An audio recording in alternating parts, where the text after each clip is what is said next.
Hello students, I am Supan Singh, your physics teacher, and today we will study about class 9 physics chapter 4 work and energy. This is the 7th lecture of this chapter and today's our topic is power. What is power? In previous lectures आप लोगों ने पढ़ा था क्या work के बारे में, energy के बारे में. आज हम पढ़ेंगे पावर क्या होता है. Suppose an old man takes 10 minutes to do a particular work, whereas a young man takes only 5 minutes to do the same work. Then it is obvious that the rate of doing work of the young man is more than the rate of doing work of the old man. So the rate of doing work is known as power. फिर suppose कर लें कि एक आदमी जो है, बूढ़ा आदमी जो है, किसी काम को 10 मिनट में करता है. ठीक है, सपोज कर लेंगे कि एक बूढ़ा आदमी किसी काम को कितने मिनट में करता है, 10 मिनट में करता है. वहीं एक यंग मैन जो है उसी काम को, सेम वर्क को 5 मिनट में ही कर देता है. इस तरीके से हम ये कह सकते हैं कि यंग आदमी के पास ज्यादा काबिलियत है, ज्यादा पावर है, इसलिए वो जल्दी कर दे रहा है. और the rate of doing work, मतलब वर्क किस रेट से कर रहा है, मतलब कितने टाइम में कितना वर्क कर रहा है, ये यंग मैन का ज्यादा है किससे, ओल्ड मैन से. ठीक है, तो ये जो रेट ऑफ डूइंग वर्क होता है, the rate of doing work is known as power. ठीक है, the rate of doing work is known as power. Rate of doing work को हम क्या कहते हैं, पावर कहते हैं. ठीक है, so we can say that the power of young man is more than that of the old man. इस तरीके से हम यह कह सकते हैं कि जो पावर है यंग मैन का वो ज्यादा है किससे, तो पावर ऑफ ओल्ड मैन से. क्यों? क्योंकि उसका रेट ऑफ डूइंग वर्क ज्यादा है किसका, यंग मैन का, जल्दी कर दे रहा है काम. Thus, power is defined as the rate of doing work. इस तरीके से हम पावर को डिफाइन करते हैं. रेट ऑफ डूइंग वर्क को ही हम क्या कहते हैं, पावर कहते हैं. We can obtain power by dividing the work done by the time taken for doing the work. So अगर हमें पावर फाइंड करना होगा कि पावर हम कैसे निकालेंगे, पावर फाइंड करने के लिए डूइंग वर्क में या वर्क डन में टाइम टेकन से अगर हम डिवाइड कर देते हैं तो हमें पावर निकल जाएगा. किससे, work done upon time taken. Suppose कोई काम वर्क डन जिसका यूनिट जूल होता है, तो मान लेंगे 10 जूल वर्क जो है कोई आदमी 1 सेकंड में करता है, तो उसका पावर क्या हो जाएगा, 10 जूल पर second, 10/1. 20 joule work 5 minute 5 second में करता है, तो 20/5. ठीक है,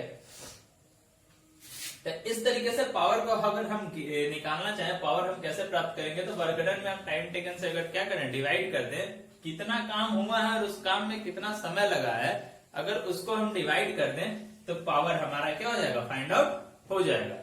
तो यहां से एक फॉर्मूला बनता है P = W/T. पावर का फॉर्मूला क्या बनता है, P = W/T.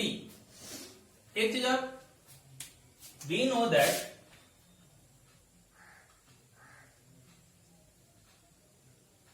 Work done is equal to energy.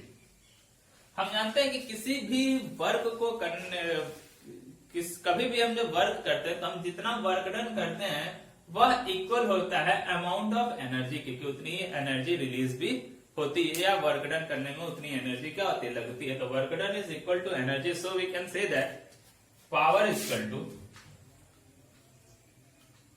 Energy upon time, या P = E/T. Another, the second formula of the power is power is equal to energy upon time. Work done की जगह क्या हो जाएगा, energy हो जाएगा, क्योंकि work done जितना होगा एनर्जी भी उतनी ही हमें लगेगी. तो power is equal to energy upon time, या P = E/T भी हम इसको लिख सकते हैं. तो इस तरीके से हम ये भी कह सकते हैं कि power is the rate at which work is done और energy is consume. Power is the rate at which work is done और एनर्जी इज कंज्यूम. पावर उस रेट को कहेंगे जिस रेट से वर्क डन हो रहा है या एनर्जी कंज्यूम हो रही है. दोनों ही कंडीशन में हम पावर को क्या कर सकते हैं, डिफाइन कर सकते हैं. ठीक है, तो ये था हमारा पावर का फॉर्मूला, दो दो के फॉर्मूले। It is a scalar quantity, it is a scalar because it has only magnitude and it has no direction, so power is a scalar quantity. आगे आता है यूनिट ऑफ पावर। पावर की unit क्या हो जाती है? Units of power. पावर की unit क्या है? तो सबसे पहले तो हम क्या निकालते हैं? एसआई यूनिट निकालते हैं। और SI unit of power is, देखो P इक्वल टू होता है W अपॉन T। अगर इसका हम यूनिट निकालना चाहें तो वर्क डन की यूनिट क्या हो जाती है? जूल। या एनर्जी की यूनिट क्या हो जाती है? जूल। तो जूल पर टाइम का क्या होता है? सेकेंड। टाइम में क्या होता है? सेकेंड। से जूल पर सेकेंड क्या हो जाएगा? पावर की यूनिट हो जाएगी। और इसी जूल पर सेकेंड को एक अलग नाम दिया गया है, वॉट। क्या नाम दिया गया है? वॉट। ठीक है। तो SI unit of power is joule per second of what, या 1 वॉट इज इक्वल टू, यहां से हो जाएगा 1 watt is equal to 1 joule per second. ठीक है। 1 वॉट इज इक्वल टू क्या हो जाएगा? तो 1 जूल पर सेकेंड हो जाएगा। अगर पूछे कि व्हाट इज 1 वॉट एनर्जी या व्हाट इज 1 वॉट पावर, तो we can say that 1 watt is the power of an appliance which consumes energy at the rate of 1 joule per second. अगर 1 joule को हम एनर्जी के respect में define करना चाहें, sorry 1 what को, तो 1 watt is the power of electrical appliances या कोई भी अप्लायंसेस।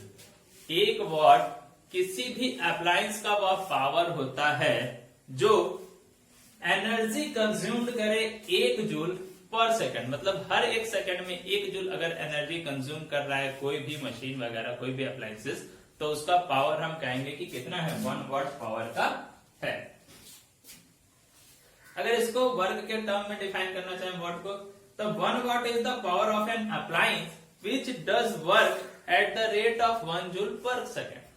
किसी भी मशीन या अप्लायंसेस का जो पावर होगा वह 1 वॉट होगा। कब? उस समय जब वह 1 जूल पर सेकेंड के रेट से वर्क डन कर रहा है तब। मतलब 1 सेकेंड में 1 जूल अगर वर्क डन कर रहा है तो उसका जो पावर होगा वो 1 वॉट होगा। तो 1 वॉट को हम डिफाइन किए किसमें?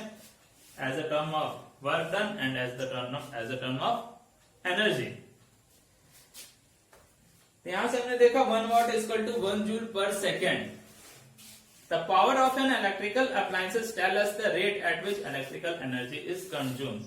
What is the important unit of electric since it is used in electrical unit? देखो इलेक्ट्रिकल वर्क में भी हम पावर का यूज बहुत सारी चीजों में करते हैं। ठीक है। जैसे हमने बेसिकली जो वॉट का यूज करते हैं, हम कहाँ पे यूज करते हैं?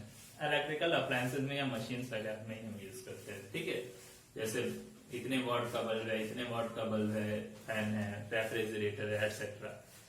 तो the power of an electrical appliances tells us the rate at which electrical energy is consumed. मतलब एक किसी भी इलेक्ट्रिकल अप्लायंस का जो पावर होता है वो ये बताता है कि वह पर सेकेंड कितना इलेक्ट्रिकल एनर्जी कंज्यूम कर रहा है। जैसे हम जानते हैं इलेक्ट्रिसिटी क्या है? It is a form of energy, electrical energy. अगर कोई 100 वॉट का बल्ब है तो पर सेकंड 100 जूल एनर्जी क्या कर रहा है? इलेक्ट्रिकल एनर्जी को ले रहा है। मतलब उतनी एनर्जी का यूज वो कर रहा है तो जल रहा है। तो उस कंडीशन में उसका जो पावर होगा 1 वॉट, सॉरी 100 वॉट हो जाए बल्ब का है।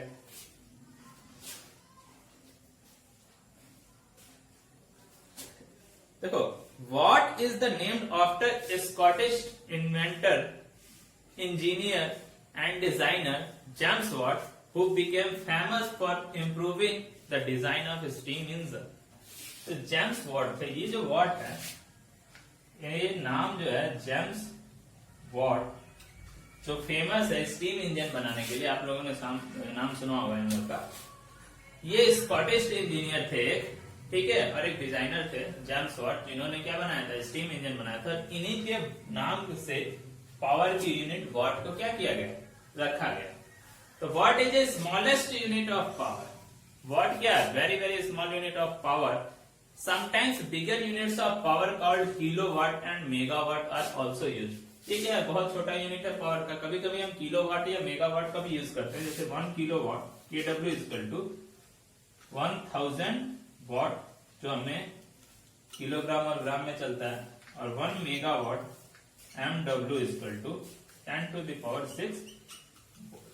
कभी कभी हम बड़े यूनिट्स के लिए किलोवाट और मेगावाट का भी यूज करते हैं। क्यों? क्योंकि 1 वाट जो है बहुत ही छोटा यूनिट है।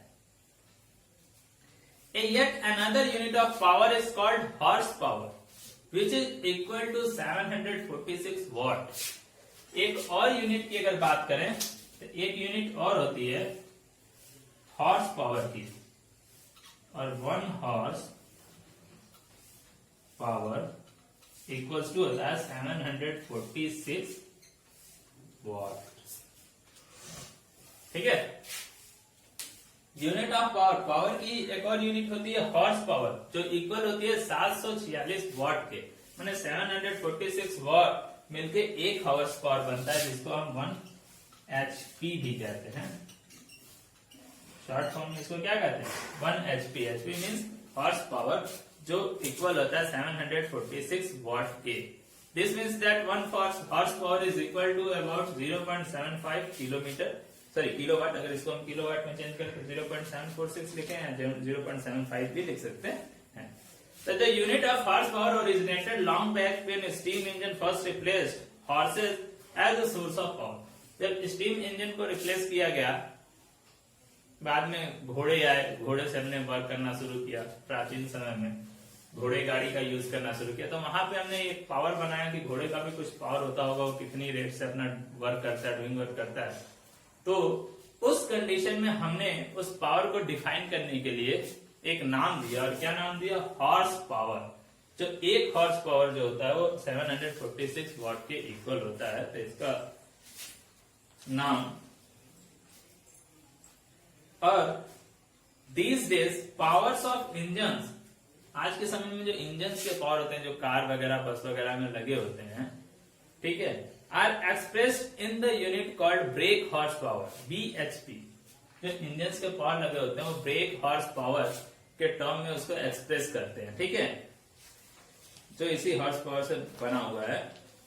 तो the more powerful a car is the quicker it can accelerate और climb a hill, that is more rapidly it does work. अब देखो, पावरफुल का मतलब कि जिसका इंजन सबसे ज्यादा पावरफुल होगा वो उतना ही अच्छा काम करेगा। ये हॉर्स पावर का यूज आज के समय में कहाँ मोटर वगैरह में करते हैं। कितने हॉर्स पावर का मोटर है, कार वगैरह की इंजन के लिए करते हैं horse power. Break horse power का यूज करते हैं वहां पे एक्सप्रेस करने के लिए उसकी पावर को, किसके? तो इंजन के पावर को। और जितना ही ज्यादा इंजन का पावर रहेगा उतना ही वो तेजी से चलेगा, तुरंत एक्सलरेट हो जाएगा, स्पीड उसकी तुरंत बढ़ जाएगी। ऊपर अगर चढ़ाई पे चढ़ना होगा, माउंटेन वगैरह पे, तो आसानी से क्या कर सकता है? चढ़ सकता है। ठीक है, तो ये था आज की क्लास में हमारा पावर क्या होता है, उसके यूनिट्स क्या होते हैं। तो यूनिट्स ऑफ पावर बहुत सारे यूनिट्स होते हैं। वॉट हो गया, जूल पर सेकंड की वैल्यू होती है, किलोवाट, मेगावाट, हॉर्स पावर। ठीक, आगे हम पढ़ेंगे कॉमर्शियल यूनिट ऑफ एनर्जी। इसी से रिलेटेड है कॉमर्शियल यूनिट ऑफ एनर्जी क्या होती है। तो अब ये कल पढ़ेंगे, आज के लिए बस इतना ही। धन्यवाद।